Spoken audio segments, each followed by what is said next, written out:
Matalo Samoa Entertainment TV vai pia ile ne foi tulama na tamua. Ai si mai pa ponga.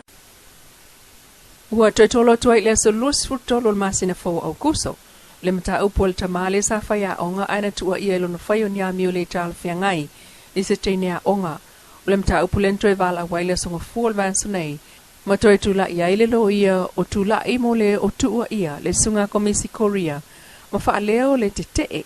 Ale tama ono lima tau sangal vaenga o fola sanga mulmuli leo leo. E yai tu le leo le neita mana to lau ile fa amsinonga. A o fa nga solo mai ele mata upu ilumola na fionga le fa masino. Justice tua tangaloa. E o fia ile tal sanga al matai o le ainga na yo fa iloa. O le fa amatua leo lo lato ainga.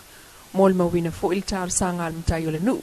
Mata o le fa amsino wa uma ona faile sala e luas fluafe. Wa uma na alu le ifonga ile ainga o le teine na afia matalia. Na tatalo fo ile nu ule toi ave itu o le mta upule nei. Na yei fo il tal sanga al faifi au le kalesia. I winga fa amoe moeina o le nei lava tamaa. Na fa amautinoa le fionga al fa amsino. O fa fonga al fa amsino ngai itu le lei. E tatiane fa solo taulu manga i fua iai. Se fa ai unga muli muliane peitai. Wa tala i tuol tama, mai o lo polo ia ele wha msino ngai no foi vai tele, e sa ontoi o atula talata no whanga lo o afuai tua inga. Doi whaik ni vai aso atu atoa lava lo o toi ona te tala lo ia lo lea, o le whale tele fawal nupi whai sa vai. O le ofisa fau le ai 5 miliona tala lo ntau pe un wha maonia, e le pulisila nupi whale sunga pauli Prince Shiren, ina uafsil ngia le tio polinsia. O le ngā luenga lean amata le luatau sanga talwai le Swartz Constructions. Pei taul masi na o mati na tawai le mai a. Ai o le wha tuatuai ono le wha pii na o le lifi. O sa o talai le ofisa le isawai. Wo wha tasi mo le wha amna tui na o le asfana o le nupi wha. Ma le te talai na o le wha manuyanga. O le au faisa o whanga le masi na le nei. Ma isi wha fiafianga o le asfana o mulmuli mai. Mai tawina foi o le ofisa fo le nupi wha isawai. Le isi ngā luenga tele o lo oilunga o le lisia le malo fau. O au fia i totonu ana suesu enga wha anga solo. O whaia nei polo ketin wha amaonia e le malo taluai. E tula ia i le so le sui komsina le ofisa whai ngā palota Samoa. Le sunga afualo Daryl Mapu. E tali molia ngā leo leo fuala au whasaina. O le mta upu le lumo Justice Tuala Warren. Whaasanga i le sui komsina o palota. Maltamai tai whai ngā luenga i le ofisa palota. Le sunga Marie van Vili, na amatavala aulva yaso taluai. Mo le tua leo leo le sunga lupe matasila ilinga noa atoa. Ai o tofilau leone su ama ilo mo Daryl Mapu. Ai o tula iai le sunga au mua ming lengwai mo van Vili. Le ono mo lianga le to lua lea, so tanga umai fuala au whaasa. Ma le umia wa upenga matautia. Talu mai leo sa inga leo leo le whai ungol to sanga na te nei no fau. O le mta upu leo lo wha moe moe le lavo mo le maua leo leo. E langolango ia la tau molianga. O lo otua iai e le lo ia o tula i mol komsina. Le fa moma wai ma le mautua fa momonga ma le tua leo leo. Mo le mau fa asanga i le otua ia. E tal tonu ai tama i ta ilo ia o tula i modero. E taon fa leo ngā lea mta upu talu. E le o iai se mautua ato toa mo le mau o tu inatu iluma. A o fa ngā ia sa moa le wa fa ngota e fa tino i ngā luenga leo leo ngā te fale il taiminei. Ai ufa mautino mai ele fionga komsina on tanga luenga leo leo. Ma fale pui pui le sunga awa pa aulongo i tino Filipo. E lua wa mautino a lea watapena mo le matanga luenga pe atu sai ma fuafuanga. E o fia ile o fol malo i Japani. E ese mai le va au fola mai fo i le malo Australia. Ile fai ungo le tausanga nei. O le va anau fo mai i Japani e tau e $10 miliona tala ina uleanga le va a le nafa nua lua e $10 miliona lon tau.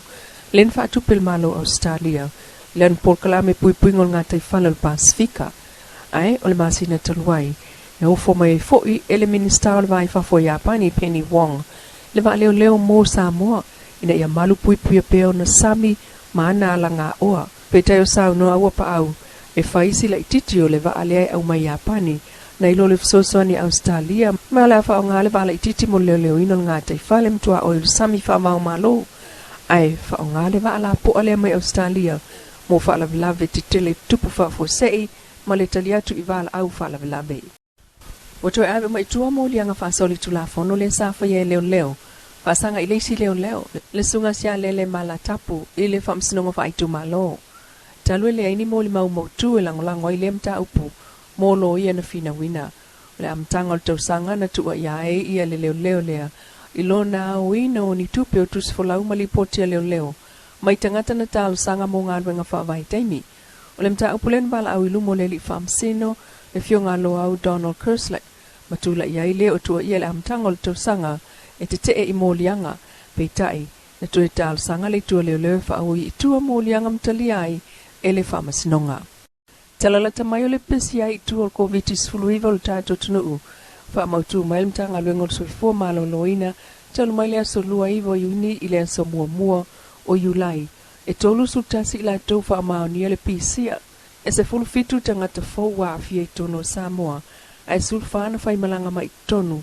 malisiama o siti ai la fa i tanga ta mai tato tunu pena pisia siama ile se fulu fa afe iva se la wiva lima ai lo tu mau pea ia fa tuanga ile tunu una ia nga i se falma ile tane mo le faio tui pui o le covid se fulu iva pe a fa ile i faia pele i mai a fo i tui a wala vale pui nga o lo tu mau pe lo sulu iva ila to fa pe ona mau so i fua ona o le fa mai o moli ai nei se li tolu tasi te sanga ma le fio anga solo ilono so tanga ile maliwa i tanga tamatua i fitu valu tu sanga na savali te faala o le tali mai komsino leo le sunga au pa au longo i tino Filippo ina wafsil nien le tio polensia o le faale tonu le na tupu i vai moso le masina talwai o masalomio le tangata len savali te faala ai so ai le tabale mai fa mo nga leo mal so enga tanga renga o le sawa na mafuai le fa la tau tabale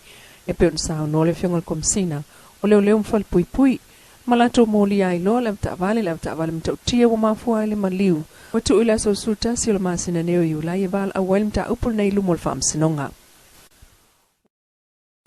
La Samoa Entertainment TV mai pia sa pupunga o tamua le so tayao ile lofo le tu ai pasoi fuene